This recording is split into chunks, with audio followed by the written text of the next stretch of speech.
Party जितनी गिरी हुई, बिल्कुल नु मानो एक रंडी के तरीके की रंडी ऐसी पार्टी है या जिसने इस देश को बर्बाद कर दिया, इस देश के किसान को बर्बाद कर दिया, हर एक व्यक्ति को बर्बाद करने के पीछे। मनोहर लाल खट्टर ने क्या काम करा? मनोहर लाल खट्टर ने तो कहा अपने किसानों को जाकर के, कह ले तुम एक काम करो, लाठी डंडू का तेल लगा लो तो इनके जैसे बन जाओ।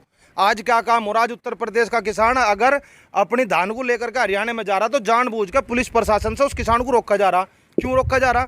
अगर भाई नू पता लगा हाँ ये कानून ठीक थे, पूरे भारत में कहीं भी बेच सके थे, अगर ये कानून लागू नहीं है तो उत्तर प्रदेश का आदमी हरियाणा में जाकर धान नहीं बेच सकता। अरे हम सारे जीवन तो हरियाणा में वहाँ जा जाकर बेचा।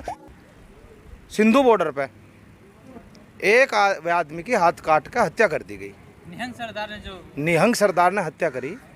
हम भी कह रहे थे भाई चलो ठीक है, धर्म का अपमान नहीं होना चाहिए, गलत बात है, किसान संयुक्त मोर्चा ने उससे अपना हाथ हटा लिया था।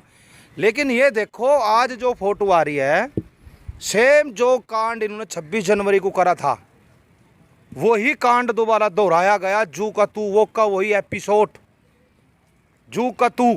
क्योंकि जो आदमी है, जो वो निहंग था, वो भाजपा का मेन बड़ा कार्यकर्ता जिसे स्पेशल जेल से छुटाया गया था, जो देश के कृषि मंत्री के साथ भोजन खा रहा है, जो देश के कृषि मंत्री के साथ बैठ करके हंसी मजाक कर रहा है, जो देश का कृषि मंत्री उसके गले में पटका पहरा करके उसको स्वागत कर रहा है। इससे बड़ी दुर्भाग्य की बात क्या होगी मेरे देश के लिए?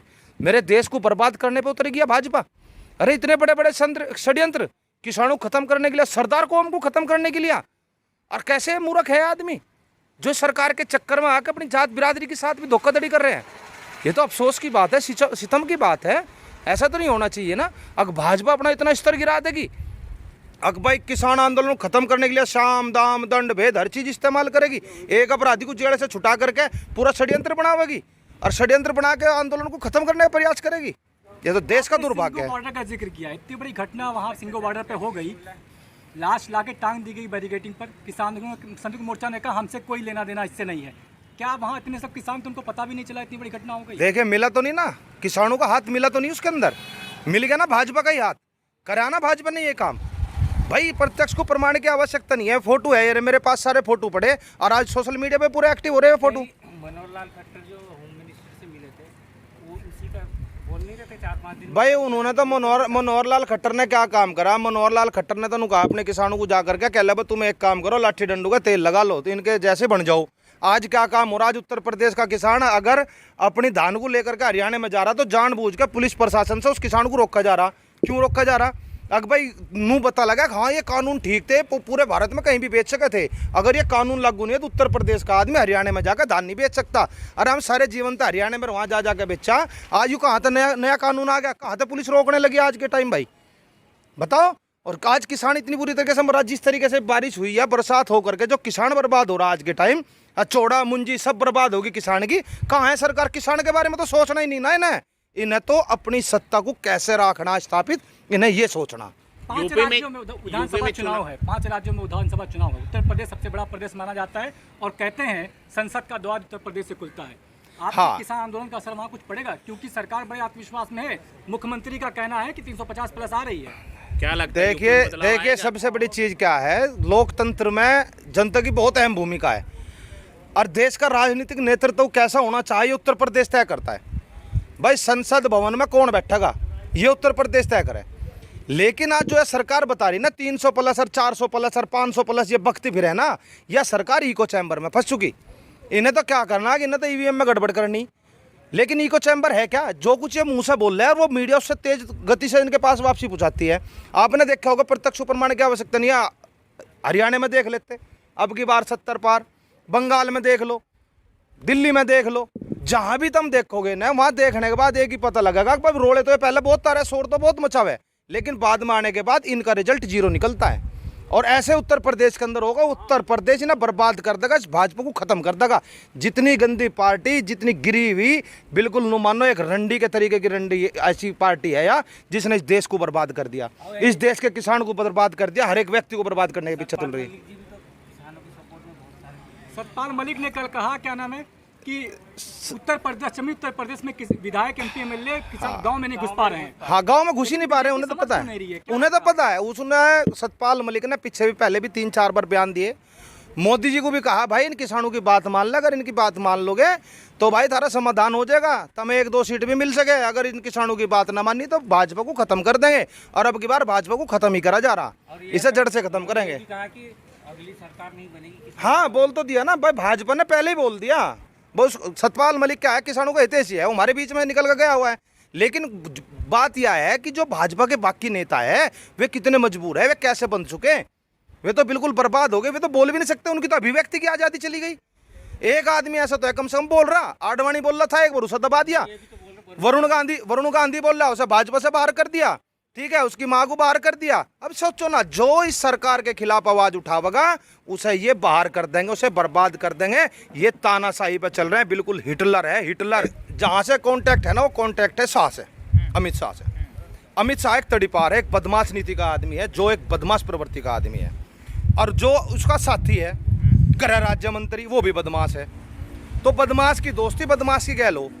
अब सबसे बड़ी चीज क्या, सांप के मुंह में छचुंदर है। अब ये देख लो, जितने गृह राज्य मंत्री उसने बना रखे, उनका किसी न किसी अपराध में मुकदमा दर्ज है, वे अपराधी आदमी है, अपने किस्म के आदमी चुन रखे। और जीव अपराधी आप पर बैठ कर राज करेंगे तो शासन प्रशासन क्या करेगा, शासन प्रशासन दब जाता है, क्योंकि पुलिस प्रशासन इनके हाथ में है।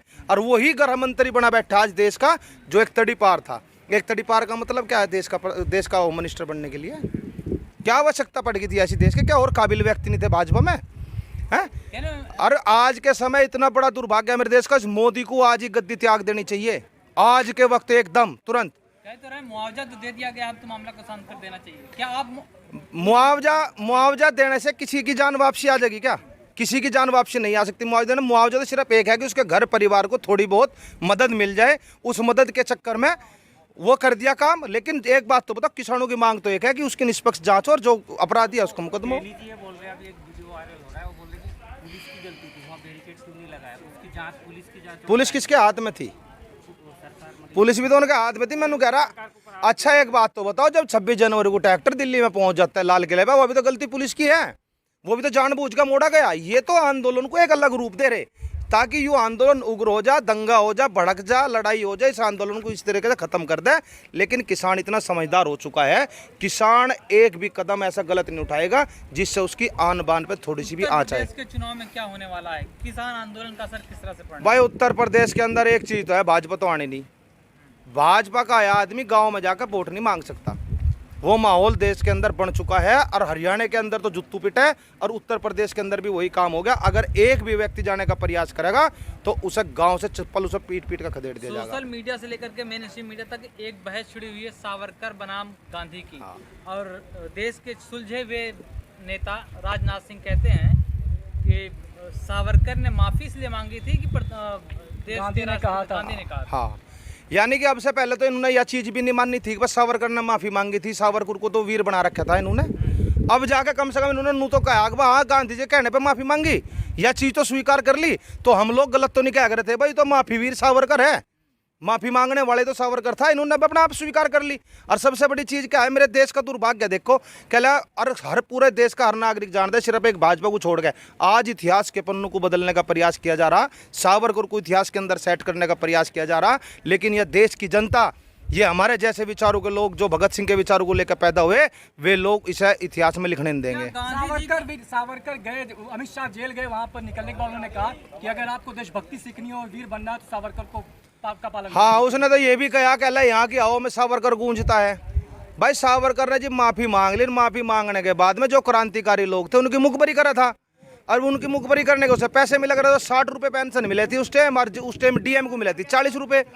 तो यहाँ से तो पता लगा उसने ऐसा कौन सा कमाल कर दिया जो उसे 60 रुपये मिल रहे हो। तमाम बहस का मुद्दा क्या लगता है, महात्मा गांधी को रिप्लेस करके सावरकर को इस देश का राष्ट्रपिता बनाने की कोशिश हो रही है? देखिए सबसे बड़ी चीज क्या है, महात्मा गांधी को मार दिया गया था। महात्मा गांधी कोई एक इंसान नहीं था, महात्मा गांधी एक विचार था, और विचार को समाप्त नहीं किया जा सकता। आज ये चाहे कुछ भी छेड़छाड़ कर लो या कोई भी पन्ना बदल लो, लेकिन आज के समय इतिहास बदल लो, फिर भी बदलने के बाद भी बदला नहीं जाएगा, क्योंकि गांधी की क्रांति विचार की क्रांति, और विचार की क्रांति को समाप्त नहीं किया जा सकता।